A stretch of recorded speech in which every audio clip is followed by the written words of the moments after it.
Asyhadu an la ilaha illallah.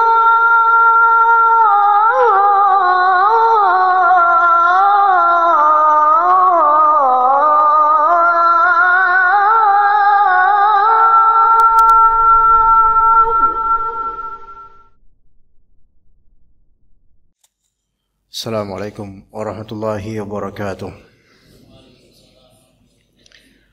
Innal hamdalillah nahmaduhu wa nasta'inuhu wa nastaghfiruh wa na'udzu billahi min shururi anfusina wa sayyiati a'malina.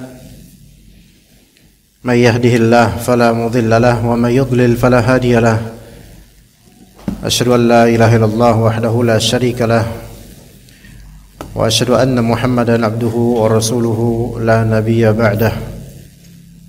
Allahumma inna nas'aluka 'ilman nafi'a wa rizqan thayyiban wa 'amalan mutaqabbala. Para ikhwah sekalian rahimani wa rahimakumullah dan juga akhwat rahimakunallah. Insyaallah kita lanjutkan kajian kitab Al-Usul Ats-Tsalatsah.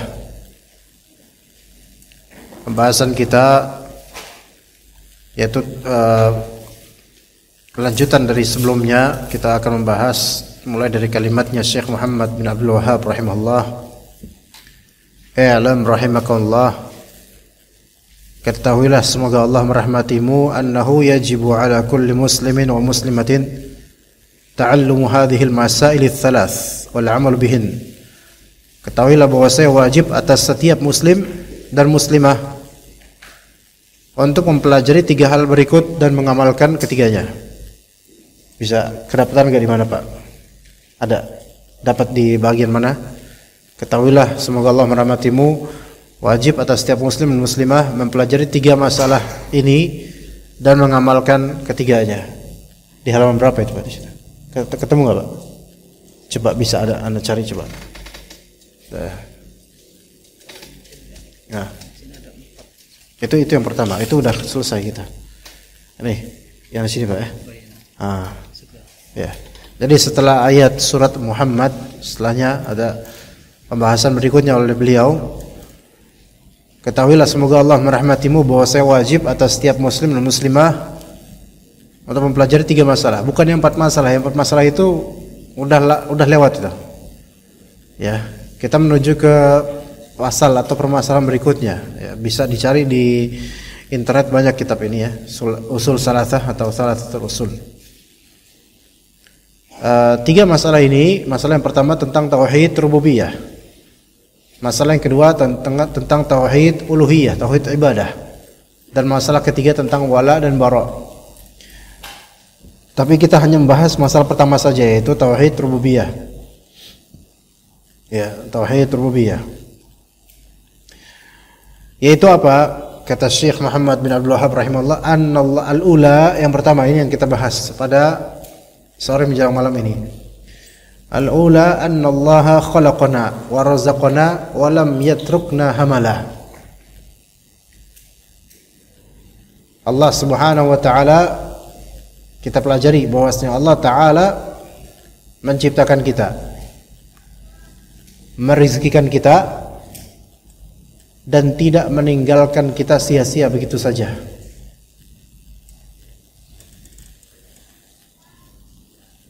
Ini yang wajib kita pahami dan betul-betul masukkan ke qalbu kita. Allah Ta'ala khalaqana, menciptakan kita. Itu yang pertama di masalah ini. Wa razaqana, yang kedua. Yang kedua masalah merezekikan kita.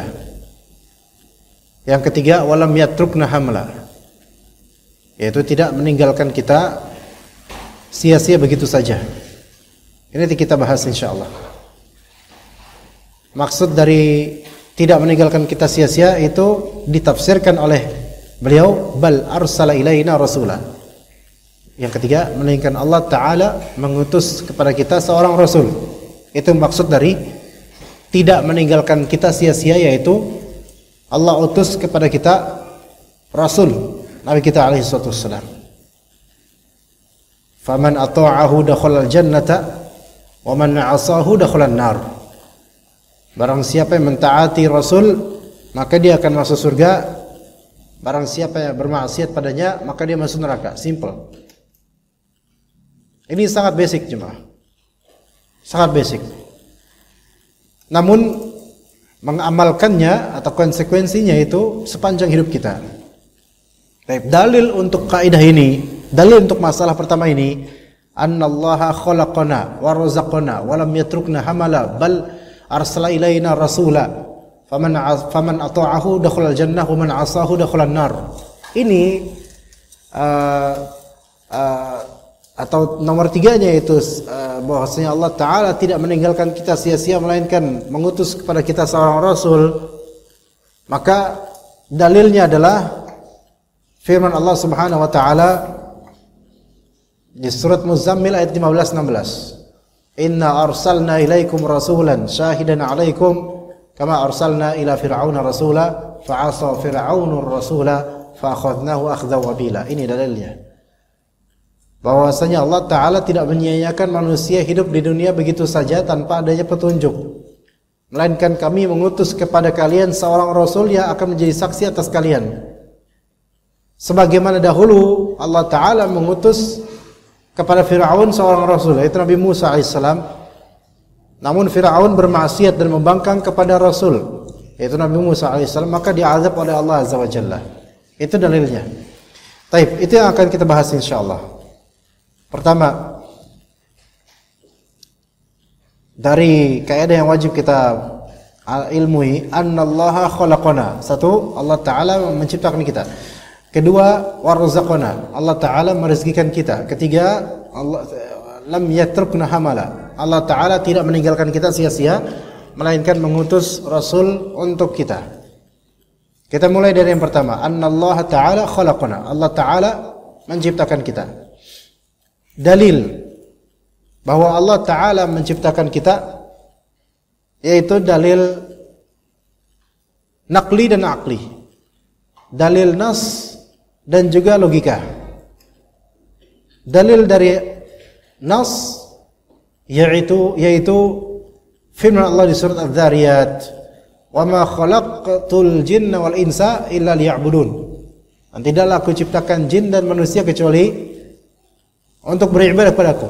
Ini menunjukkan bahwasanya Allah Ta'ala menciptakan jin dan manusia. Ini dalil. Betul, kita tahu Allah Ta'ala pencipta manusia, tapi kita belajar dalil, harus tahu dalilnya. Tidaklah kami menciptakan jin dan manusia kecuali untuk beribadah kepada Aku. Surah Az-Zariyat di akhir-akhirnya. Dan ayat ini berarti mengisbat dan menetapkan bahwa jin itu makhluk dan manusia makhluk, seluruhnya makhluk. Dan khaliqnya adalah Allah Azza wa Jalla. Didahulukannya jin sebelum manusia dalam ayat mungkin memberikan faedah bahwa jin lebih dulu diciptakan daripada manusia, dan itu sahih. Jin lebih dulu diciptakan daripada manusia. Dari segi keumuman, jin lebih awal eksistensinya dibandingkan Nabi Adam alaihissalam. Taib, jadi semuanya makhluk. Maka ketika kita tahu bahwasanya Allah Ta'ala menciptakan kita, semua manusia, Allah Ta'ala menciptakan semua jin, maka jangan menambatkan rasa takut secara total kepada makhluk, yaitu kepada jin dan manusia. Dan latihlah diri kita untuk tidak memiliki rasa takut kepada makhluk biasa, makhluk. Takut yang kita maksud di sini adalah takut yang ada pelanggaran syar'i padanya. Adapun takut kepada makhluk yang sifatnya tabi'i selama dalam koridor wajar, maka ini wajar. Seperti takut kepada preman, khawatir preman itu akan bertindak buruk padanya, maka ini suatu hal yang maklum. Ya. Takut pada binatang tertentu karena kebuasannya atau menjijikan dan semisalnya, maka ini sesuatu yang maklum selama masih dalam koridor yang tidak melanggar syariat. Yang terlarang itu takut yang tanpa alasan, atau takut karena ada sisi ta'zim yang tidak disyariatkan. Takut karena ada sisi mengagungkan yang itu tidak ada syariat. Tidak disyariatkan. Kalau kita takut, kalau kita membentak orang tua, kita takut. Ini kan ada sisi syariat di sini. Ya. Tapi kalau misalnya antum takut kualat karena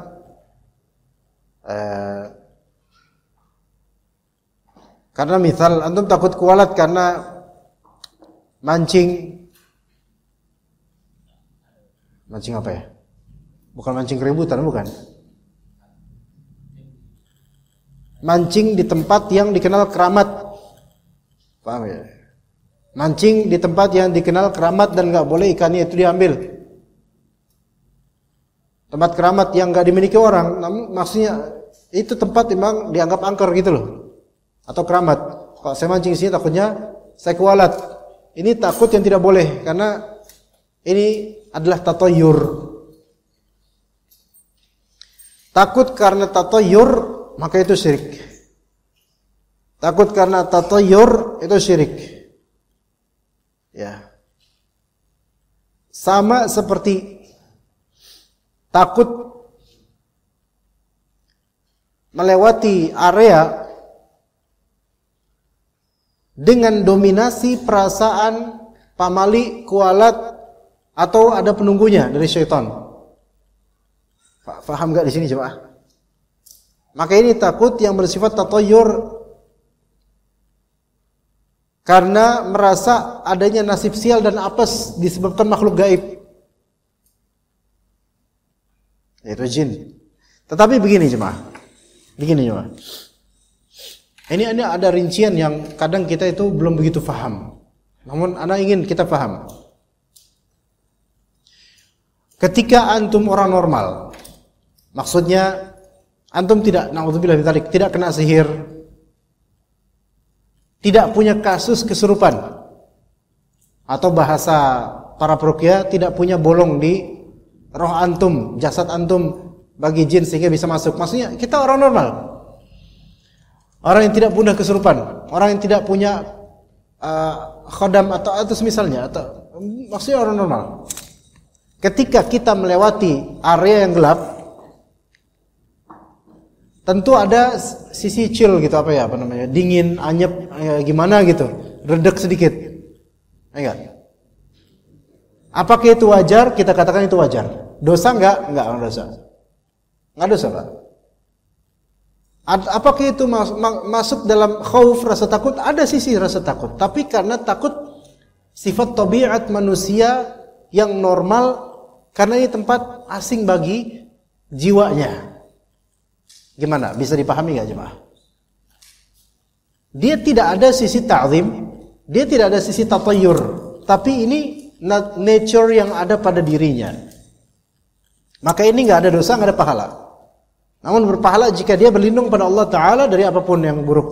Maka dia berpahala dengan melafalkan itu. Taib, itu satu sisi. Tapi kalau misalnya kemudian terbetik di benak antum bahwasanya rumah kosong ini ada penunggunya, mulai ini. Ada penunggunya, dan penunggunya ini kayaknya bakal memberi madarat buat antum. Ini mulai apa namanya? Tatoyur dan takhayul. Tatoyur dan takhayul, merasa bernasib buruk, tatoyur. Takhayul karena berimajinasi atau berkhayal tentang makhluk gaib yang ada di situ. Maka ini menjadi haram. Taib. Cerita lain. Beberapa orang itu punya kasus mudahnya kesurupan.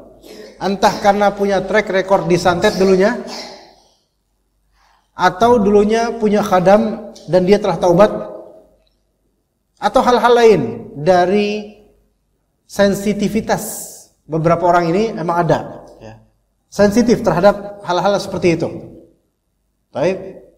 Nah, ketika orang ini sensitif, biasanya di tempat-tempat tertentu cepat kenanya. Ya, ini kita nggak ngalamin cuma, tapi kita harus paham juga. Jangan langsung memvonis orang ini musyrik atau syirik atau gimana, belum tentu. Dia sensitif. lewat di suatu pohon, tiba-tiba ada yang nempel, plok gitu. Terus gak enak badannya dan dia takut, ada rasa takut. Maka Allah lebih tahu tentang takutnya ini. Takutnya dia sama seperti takut tabiat kita ketika lewat di tempat yang asing. Ini nggak bisa disamakan jemaah. Maksudnya orang ini kasusnya ada sendiri. Dia berusaha defend, dia berusaha membela atau dia berusaha menolak tempelan-tempelan jin tersebut. Namun apa daya, mungkin pada dirinya ada buhul, kiriman atau semisalnya yang membuat sebagian jin itu tertarik atau gimana, wallahu alam. Maka dia pun ngerasa kekhawatiran dan ketakutan, khawatir kemasukan jin. Itu terwujud pada beberapa orang yang sensitif. Selama dia masih berusaha membentengi diri, maka nggak ada dosa insyaallah. Bahkan itu ujian yang kalau dia bersabar, dia bisa dapat pahala. Hal-hal semacam ini banyak ditemui, tapi tidak banyak diceritakan. Ya. Ala kulli hal.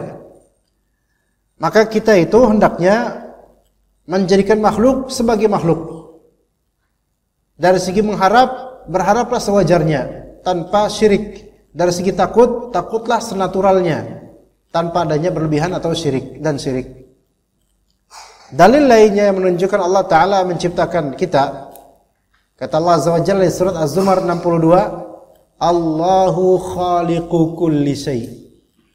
Allah Ta'ala adalah pencipta segala sesuatu.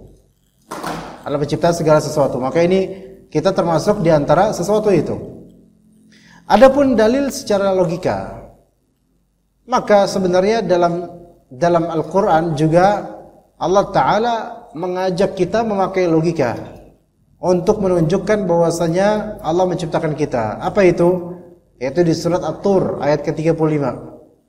Di surat At-Tur ayat ke-35 kata Allah Azza wa Jalla, am khuliqu min ghairi syai'in am humul khaliqun.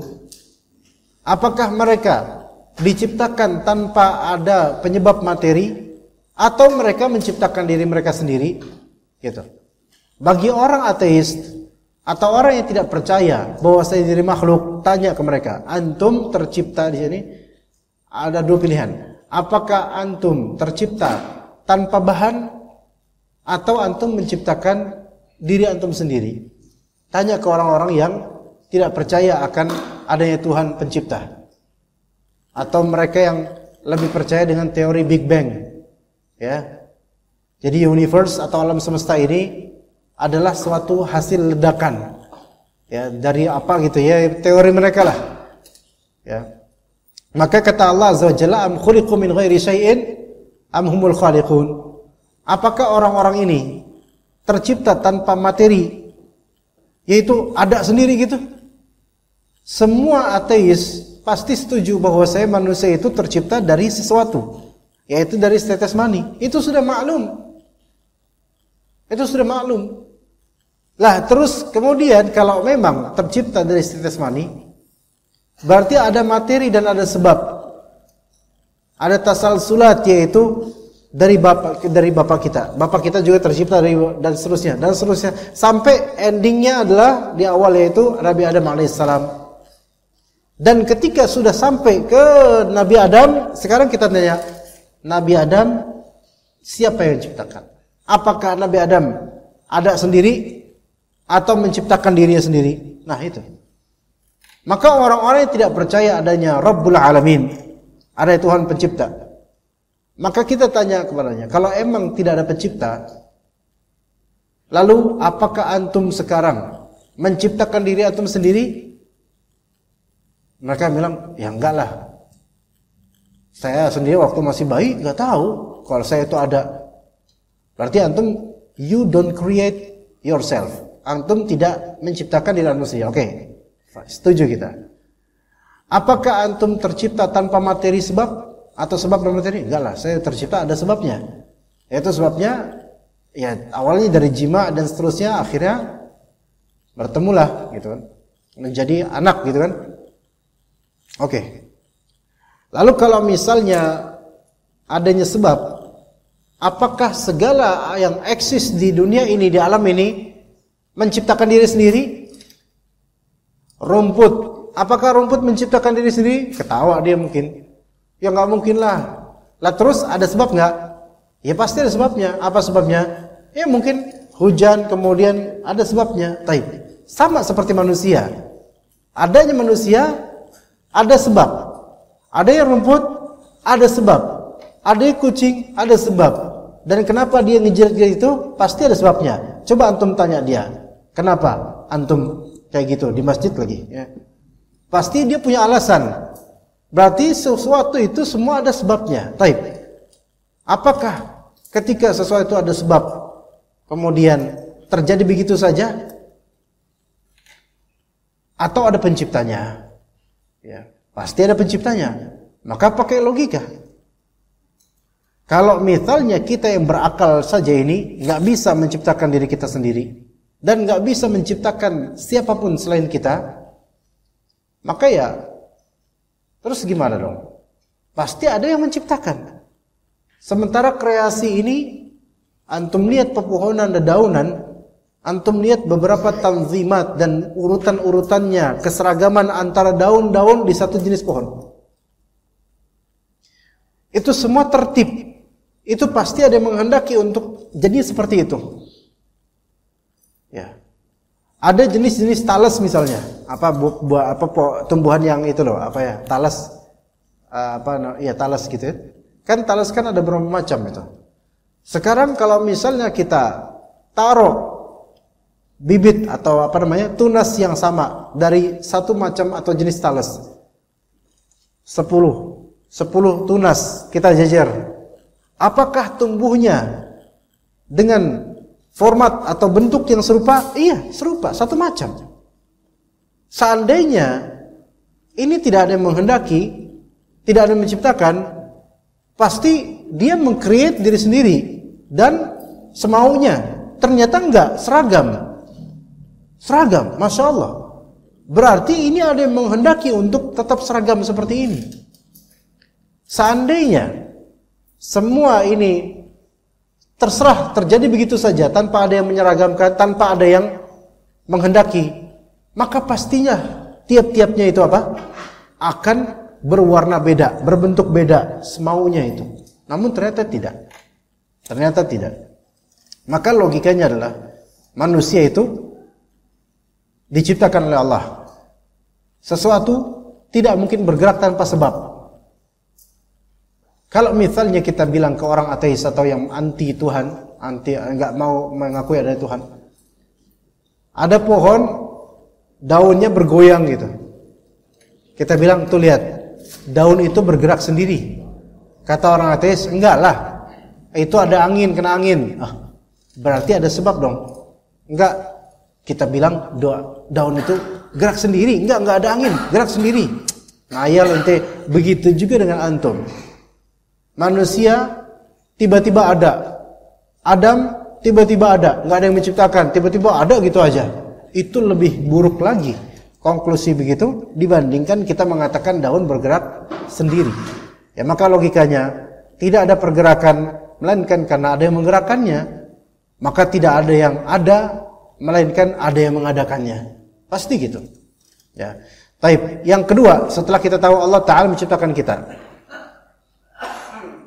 ya, bahwasanya Allah Ta'ala warazaqana, Allah Ta'ala merezekikan kita. Ini juga berkaitan dengan tauhid rububiyah. Tadi penciptaan atau Allah Ta'ala khaliq, pencipta, maka itu tauhid rububiyah.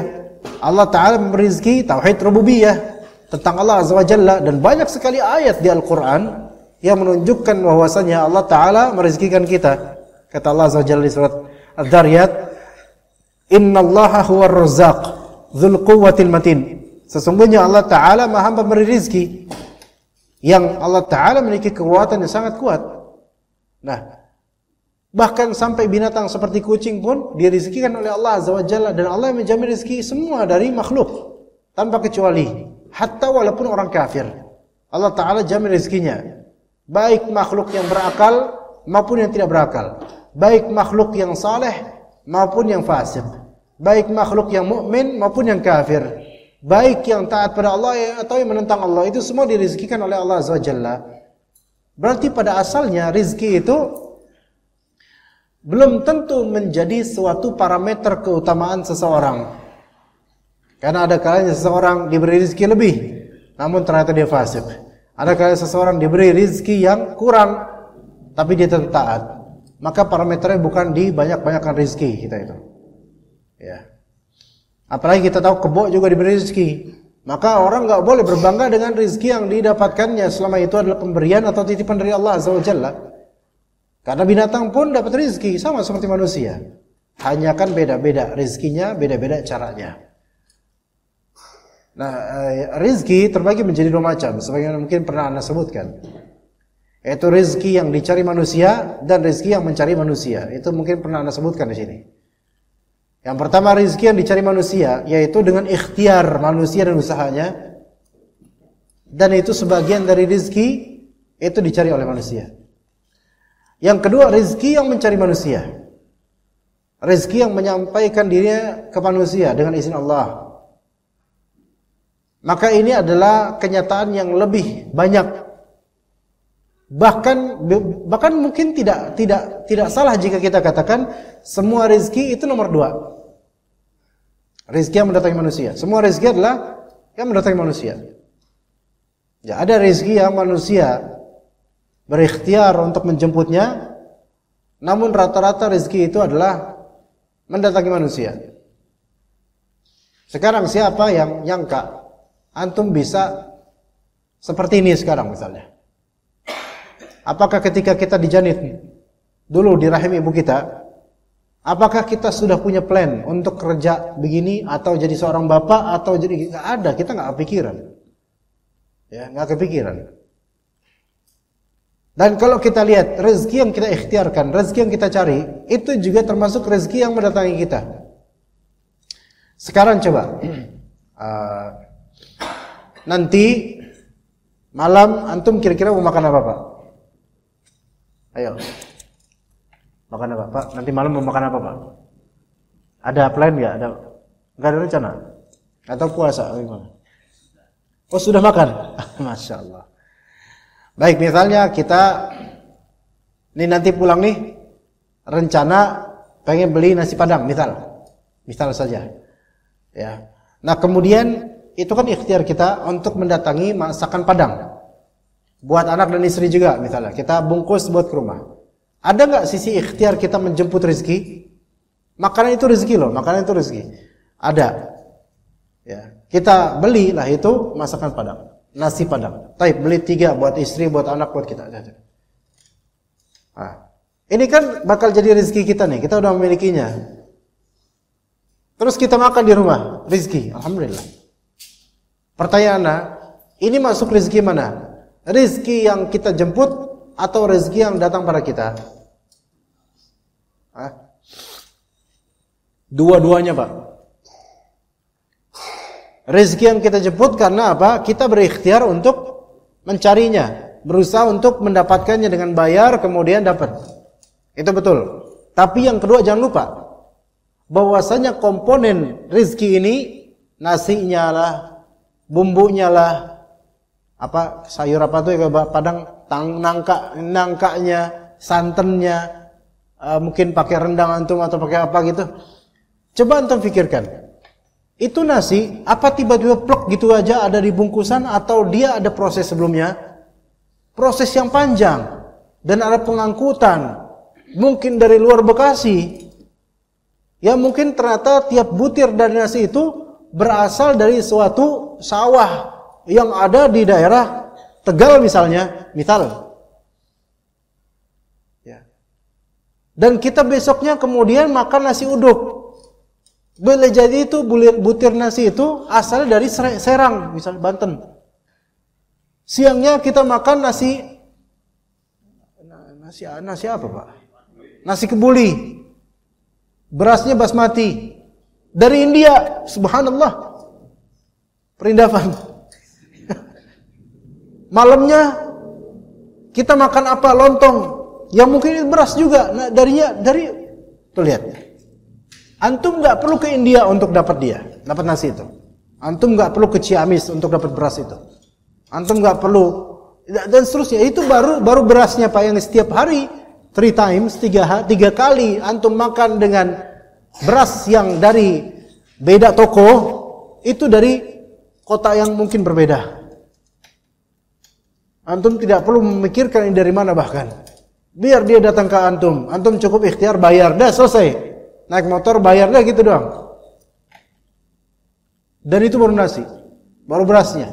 Belum kangkungnya, belum nangkanya. Belum, dan sudah, subhanallah. Ya santan, kelapa kan. Bisa jadi kelapanya dari Pelabuhan Ratu, gitu. Maka satu nasi Padang ini nggak ada yang dari Padang. Ya kan? Tapi dari mana-mana. Coba kalau kita pikirkan itu. Ya subhanallah. Rezeki itu baru makanan, Pak. Saya punya tablet ini, besi yang ada di dalamnya, zat-zat yang ada komponen di dalamnya, boleh jadi material bahan aslinya itu bukan dari Indonesia, dari beragam negara. Kita nggak tahu, Anda nggak tahu juga. Ya. Tapi ini jadi rezeki Anda. Alhamdulillah. Siapa yang mencanangkan ini semua secara detail? Allah Subhanahu wa taala. Antum tidak diminta pertanggungjawaban dari mana nasi ini berasal, dari Sukabumi lah, dari mana lah, enggak diminta itunya. Tapi kehalalan cara antum mendapatkannya dan juga untuk apa antum gunakan energi antum, itu yang akan ditanya.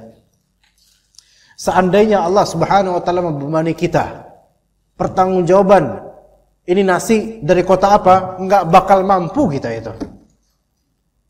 Antum beli cilok aja, dari kacangnya, dari bumbunya, dari ciloknya, itu entah dari kota mana. Tapi mereka datang dengan izin Allah Ta'ala, menjadi komponen itu, kita makan, kita nikmati. Luar biasa rezeki ini jemaah sekalian. Pernahkah kita menyadari hal-hal seperti ini? Ya. Maka rezeki ini sudah pernah Anda jabarkan di sini, adalah ma yantafi'u bihil insan au ma yamlikuhu. Rezeki dari segi pemanfaatan atau pemilikan ada dua macam, yaitu satu yang dimanfaatkan oleh manusia, yang dimanfaatkan oleh makhluk hidup. Dua, yang dimiliki oleh manusia. Dua hal ini. Rezeki ada dua macam, dari segi kepemilikan dan manfaat. Yang pertama, rezeki yang dimanfaatkan oleh manusia, maka itu rezeki dia. Yang kedua, rezeki yang dimiliki oleh manusia. Jadi rezeki adalah apa yang dimanfaatkan oleh manusia. Dua, apa yang dimiliki oleh manusia. Walaupun belum dimanfaatkan, tapi dia memilikinya, maka itu rezeki dia. Walaupun belum dimanfaatkan. Jadi rezeki itu enggak terbatas pada hal yang dimanfaatkan saja. Bahkan yang antum miliki itu rezeki antum. Contoh, antum menikah, sudah akad, berarti istri antum milik antum, tapi belum antum apa-apain. Apakah istri ini sudah menjadi rezeki antum? Iya, belum antum manfaatkan, belum antum nikmati. Tapi karena akad sudah jadi, maka itu rezeki antum. Istri antum itu. Begitu. Apalah lagi dengan apa yang antum manfaatkan, itu rezeki. Walaupun haram. Apa yang antum manfaatkan, walaupun haram, itu rezeki antum. Ya, tapi konsekuensinya ada nanti. Nauzubillah min dzalik. Ya. Namun apa yang antum miliki secara haram, itu bukan rezeki antum sebenarnya. Karena itu haram. Ya, apa yang dimiliki tapi bukan milik antum, maka itu bukan milik antum sebenarnya. Baik. Itu dari hal tersebut, dari sisi itu, dari sisi kepemilikan atau pemanfaatan.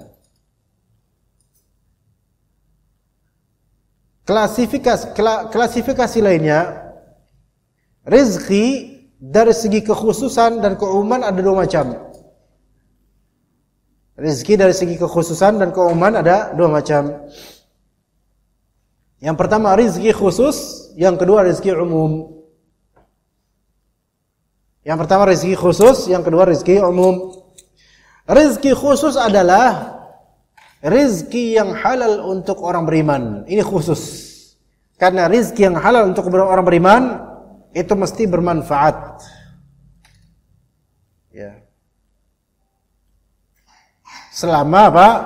Selama dipakai untuk ketaatan. Rezeki halal untuk orang beriman dipakai ketaatan, ini rizki khusus. Karena itu pahalanya besar, itu banyak pahalanya. Ya. Yang kedua rizki umum. Itu rizki umum, itu rizki yang halal maupun yang haram, itu rizki umum. Baik dia muslim atau kafir yang dapat, itu rizki umum. Maka gini loh, maksudnya begini ya. Anda dapat rezeki ini dikasih tablet, misal. Ada muhsinin, misal saja ada muhsinin mungkin ngelihat kadang anak kajian pakai handphone, ngelihat data pakai handphone gitu. Ada muhsinin bilang, "Ustaz, antum pakai tablet aja." Ini enggak terjadi ini Anda beli sendiri. Enggak misal aja ya. Ini udah punya anak tablet. Misalnya antum ngelihat anak naik motor ke kajian. Wah, kasihan Ustaz nih naik motor. Pakai jaket, pakai jas kalau kehujanan. Yang kata mereka keutamaan naik motor apa? Kalau hujan kehujanan, kalau panas kepanasan, kan gitu. Sama lah kita semua ya. Terus pas ngeliat cekernya Ustaz, cekernya hitam banget gitu kan. Karena apa? Karena biasa naik motor. Terus belang tangannya, kesian kita orangnya kita beliin mobil yuk gitu misalnya. Gitu Pak. Ini contoh aja, kalau antum mau praktekin itu ke anak, bagus itu. Ya, tapi anak enggak mau seperti itu. Anak mau cairnya aja ikhwan ya. Nah misal antum inisiatif, enggak lah udah anak beliin aja mobil. Boleh Ustaz ya. Ustaz, afwan anak belikan antum mobil Ustaz. Taib. Ini rezeki bukan? Karena dimiliki, halal enggak? Halal, taib. Ternyata setelah anak punya mobil, anak pakai mobil itu untuk maksiat. Oke? Apakah mobil ini tetap rezeki buat anak? Betul, tetap rezeki. Dia masuk rezeki khusus atau rezeki umum untuk konteks maksiat ini? Umum. Sama kayak binatang dapat rezeki, sama kayak orang kafir dapat rezeki. Enggak ada keutamaan sekarang dengan rezeki itu. Paham jemaah? Tapi kalau misalnya, nih contoh lain. Antum ikhwan pengajian. Udah bawa buku, qadarullah lupa bawa pulpen. Kemudian teman antum di samping ngelihat antum ketinggalan pulpennya. Iya nih akhi. Ya udah dibuat antum, mana ada ekstra nih, buat antum pulpennya. Jazakallah khair. Pulpen ini sekarang antum miliki. Ini rezeki antum bukan? Rezeki antum. Antum manfaatin, bermanfaat. Buat nyatet kajian. Masya Allah. Ini pulpen jadi berkah nih. Buat ketaatan. Kemudian di rumah murojaah dan antum garis-garis pakai pulpen itu lagi. Pertanyaannya, ini pulpen rizki khusus atau umum sekarang? Khusus, karena ini rizki yang halal untuk orang beriman dan dipakai untuk ketaatan.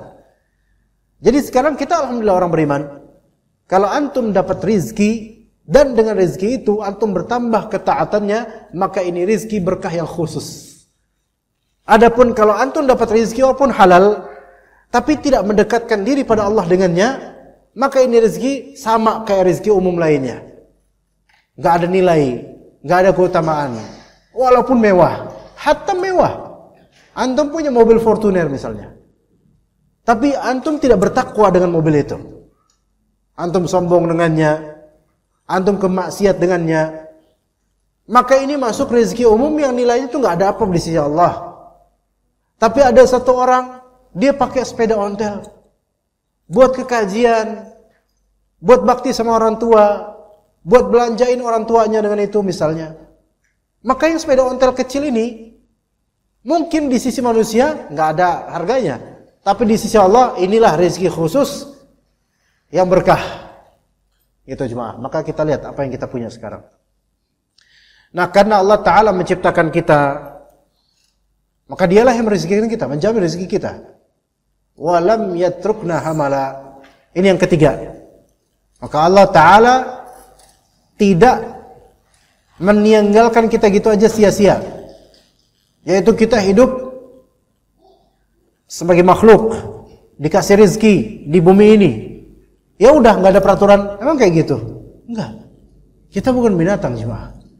Binatang itu makhluk sama kayak kita. Tapi binatang itu nggak ada undang-undang, nggak ada peraturan. Binatang itu hidup let it flow aja, udah hidup aja. Kalau kita nggak mau ada peraturan, maka kita itu sama dong dengan binatang yang tidak punya peraturan, yang hidup ya udah untuk makan, tidur, buang hajat, nah gitu aja. Nah, orang-orang yang kufur pada Allah Azza wa Jalla, mereka tidak mau ada peraturan syariat. Bahkan banyak dari kaum muslimin yang tidak mau ada peraturan syariat. Maka yang seperti ini seperti binatang dong pengennya. Apa makna dari hidupnya? Jadi Allah Subhanahu wa taala yang menciptakan kita enggak ingin menyanyiakan kita. Maka dibuatlah peraturan syariat. Apalagi Allah Ta'ala maha tahu dengan peraturan tersebut, maka manusia itu akan membaik dan juga akan diberi ganjaran olehnya.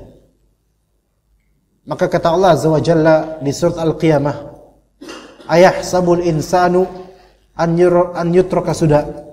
Ke Al-Qiyamah 36, apakah manusia menyangka dia ditinggalkan, dibiarkan begitu saja hidup di atas bumi tanpa adanya peraturan gitu aja? Ya.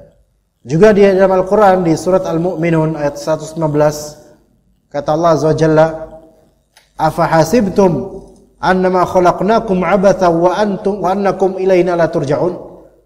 Apakah kalian menyangka wahai manusia atau jin, apa kalian menyangka kami itu menciptakan kalian main-main? Ya, enggak ada pengaturan. Itu main-main namanya kalau ada pengaturan. Dan apakah kalian menyangka bahwasanya kalian itu nggak bakal kembali kepada kami? Orang-orang kafir itu mereka main-main jemaah. Bahkan banyak dari orang Muslim mereka main-main. Banyak dari orang Muslim mereka main-main. Itu hidupnya nggak ada tujuan untuk akhirat. Semua siapapun yang hidupnya tidak ada tujuan akhirat pasti main-main di dunia ini. Walaupun sungguh-sungguh akan dunia, itu adalah main-main. Maksudnya sungguh-sungguh murni demi dunia saja, itu adalah main-main. Ya. Karena kita lihat banyak orang-orang kafir, mereka sungguh-sungguh akan dunia jemaah.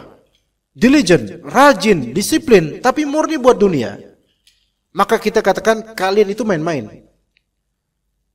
Karena orang yang sungguh-sungguh sejatinya adalah orang yang memikirkan akhirat, orang yang beramal soleh, orang yang beriman, itu baru sungguh-sungguh tuh. Walaupun tentang dunia tidak begitu serius, maka ini orang sungguh-sungguh karena dia kiblatnya adalah akhirat. Di surat Al-Mu'minun ini ayat 115, afa hasibtum annama khalaqnakum abatha wa annakum ilaina la turja'un.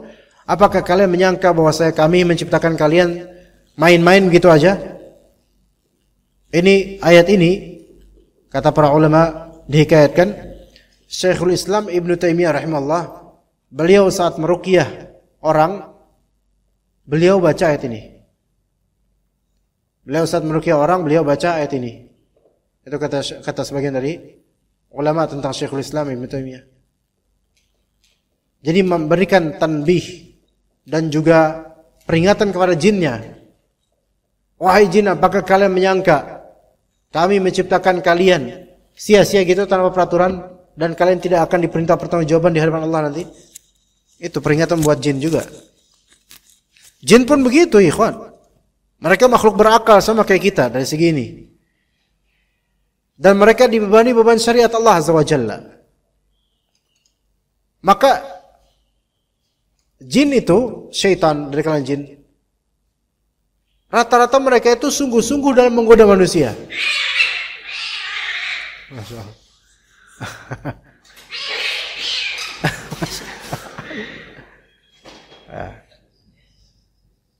Ya. Itu tawuran antara Budut sama Karyaguna. Bagi yang tahu zaman-zaman dulu ya, suka-suka tawuran itu. Oke. Sampai mana kita tadi, ikhwan? Iya. Ya, syaitan dari kalangan jin Mereka itu menunggu timing yang tepat untuk menghancurkan manusia mereka yang ingin goda gitu loh. Sungguh-sungguh mereka. Tapi ingat, segala kesungguhan tentang dunia belaka itu adalah main-main, yang akibatnya adalah kerugian akhirat. Maka Allah Ta'ala tidak pernah mensifati orang-orang kafir sebagai orang yang sungguh-sungguh, kecuali untuk dunia belaka. Dan Allah sifati orang-orang kafir sebagai orang yang main-main. Dharhum ya'kulu wa yatamatta'u. Biarkan mereka makan dan enak-enakan. Ya, maka kalau mau sungguh-sungguh, pikirkan tentang keselamatan akhirat. Baik, kita mungkin azan dulu, Pak. Sudah waktunya azan belum, Pak? Ya, kita azan dulu. Fadhal. Ya, mau azan. Baik. Maka di antara keindahan konsep Islam, kita ini diciptakan. Kita ini dijamin rezekinya. Dan kita ini tidak ditinggalkan oleh Allah begitu saja dilepas tanpa perintah, tanpa larangan, tanpa peraturan. Enggak.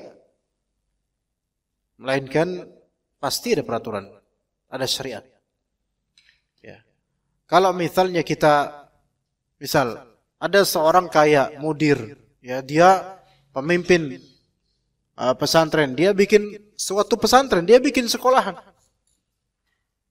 Setelah bikin sekolahan, ya udah dibiarin aja gitu bangunannya gitu, biarin sivitas dan para guru udah terserah kalian lah mau ngapain. Kira-kira jadi nggak tuh sekolah? Nggak jadi, hancur itu sekolah, nggak ada peraturan, nggak ada apa. Kita aja misalnya bapak-bapak nih bikin majelis di rumah, pengen ngajarin anak-anak untuk ngaji di rumah atau istri antum. Ya. Kemudian pas mereka udah datang, ya. Terus nggak ada yang ngajarin. Dan terserah kalian mau ngapain di rumah. Kira-kira chaos nggak? Ya hancur lah itu majelis, nggak ada apa-apanya. Ya. Maka inilah ya pentingnya konsep kehidupan dalam Islam. Harus ada peraturan. Bahkan secara naluri dan fitrah manusia di negara manapun, di kota manapun, peraturan harus ada. Bahkan sampai kaum primitif sekalipun, mereka juga punya rules. Tapi peraturan mereka kan berdasarkan apa? Sisi primitif mereka. Orang-orang pedalaman itu juga punya peraturan.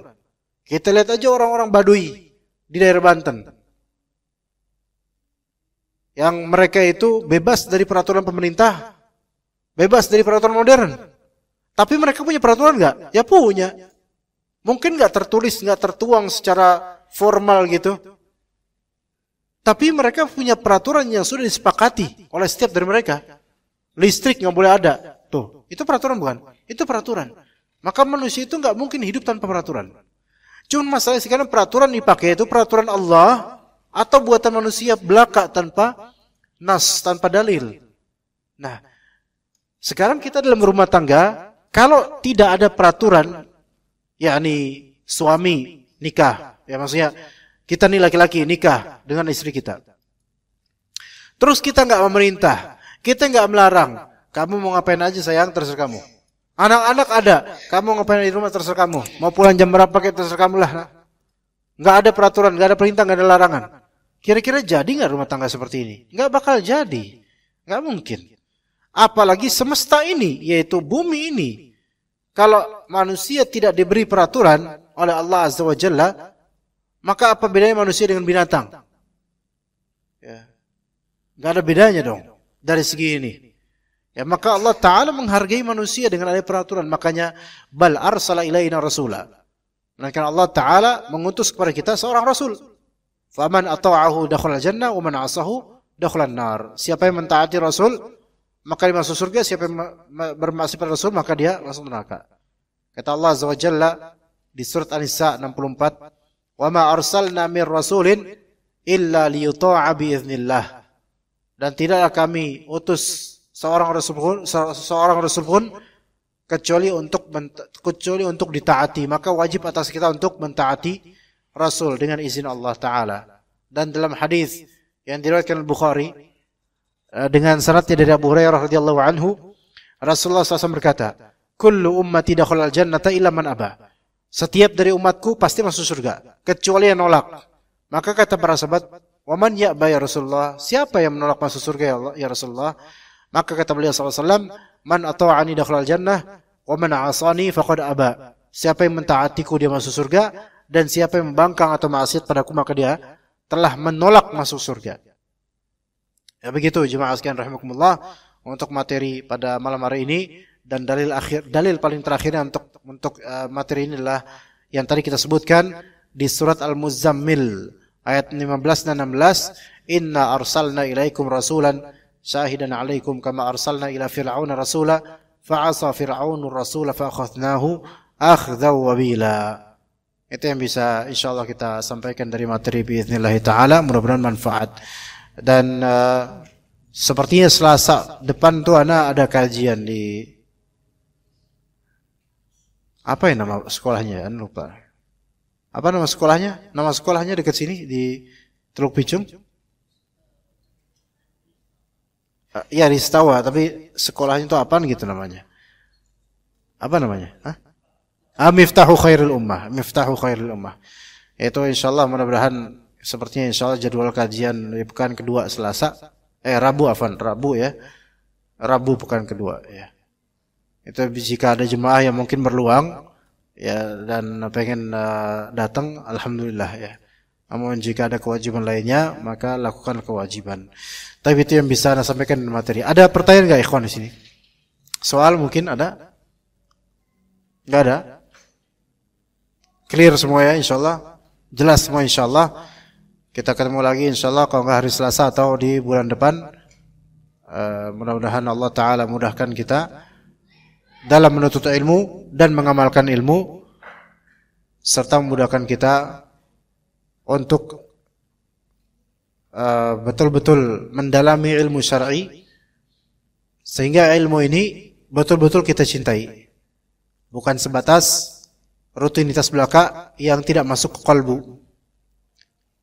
Dan moga Allah Ta'ala jadikan kita orang yang beramal dengan adanya kalbu di hati, dengan adanya niatan dan istihdar al-qalb, menghadirkan kalbu dalam beramal. Karena zaman sekarang itu makin tercetak pribadi-pribadi yang kalau melakukan sesuatu enggak pakai hati.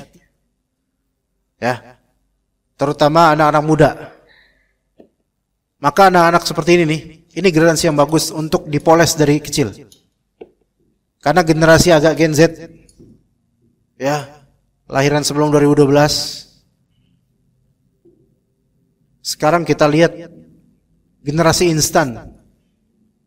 Maka anak-anak sekecil yang seperti ini nih, antum jaga benar-benar jangan kejebak lagi dengan kemudahan yang ada di internet untuk banyak hal. Ya karena sekarang ini sekolah, merengkuh remaja itu tidak mudah jemaah. Antum membentuk remaja masjid itu tidak mudah. Kalau bisa alhamdulillah. Karena generasi yang sekarang ini makin susah untuk diatur benar-benar secara militan. Vulnerable gitu, mudah pecah. Serba instan. Cari efisiensi tapi semaunya. Maka generasi bawah-bawah ini kita udah belajar nih, jangan sampai kita kecolongan lagi. Karena rata-rata nih bapak-bapak nih generasi milenial atau atas milenial lagi. Ya kelahiran mungkin 80-an atau sebelumnya sedikit. Yang mana banyak dari orang tua milenial seperti kita nih terlalu nggak tega sama anak. Karena ada perubahan zaman internet age. Sehingga anak tuh diasupin apa yang menyenangkan buat dia. Ibaratnya kita itu suka dengan gula. Minuman gula sekarang di mana-mana. Kita senang minuman gula, itu lama-lama akan hancur kita. Maka seperti anak-anak yang semuanya dikasih apa-apa, maka akan hancur tuh anak nanti. Kita yang nyesel nanti, kita yang nyesel. Ya makanya ilmu ini harus kita cintai supaya kita bisa didik anak istri kita. Kita bisa ngajarin anak istri kita, karena ketika antum mengajari suatu faedah dan ilmu dan antum mencintai ilmu itu, beda rasanya dengan antum mengajar dalam keadaan antum enggak peduli sama ilmu itu. Beda rasanya. Antum lihat guru-guru di sekolahan Banyak yang tiktokan kan? Banyak yang joget-joget kan? Mereka itu profesinya doang guru. Tapi nggak ada hati untuk mendidik anak-anak. Ya. Live di TikTok, bikin Instagram ini terus joget-joget dan seterusnya, pakai baju PNS, pakai baju gurunya. Nggak ada muruah, nggak ada wibawanya. Ini orang profesinya doang guru. Tapi hatinya, passionnya itu nggak mendidik. Makanya tadi Anda bilang dari awal, tadi banyak orang sekarang melakukan sesuatu nggak pakai hati, nggak pakai hati. Makanya kita ketika ngaji, hatinya hidupin, gitu loh. Kita cintai ilmu ini, gitu loh. Bukan sebatas datang aja. Dan kita ajarkan anak-anak untuk itu. Didik anak-anak untuk mencintai ilmu syar'i. Anak-anak seusia segini, nanti ketika usia dewasa mereka ingat bapaknya itu ngajak mereka ke kajian. Wallahi ingat. Sebagaimana Anda juga ingat dulu. Gitu loh. Akan ingat dan itu akan berefek pada kebaikan anak-anak kita nanti insyaallah. Dan semoga Allah Ta'ala perbaiki diri kita dan juga keluarga kita dan menjadikan kita keluarga masing-masing keluarga yang sakinah, mawaddah, warahmah dan berkah.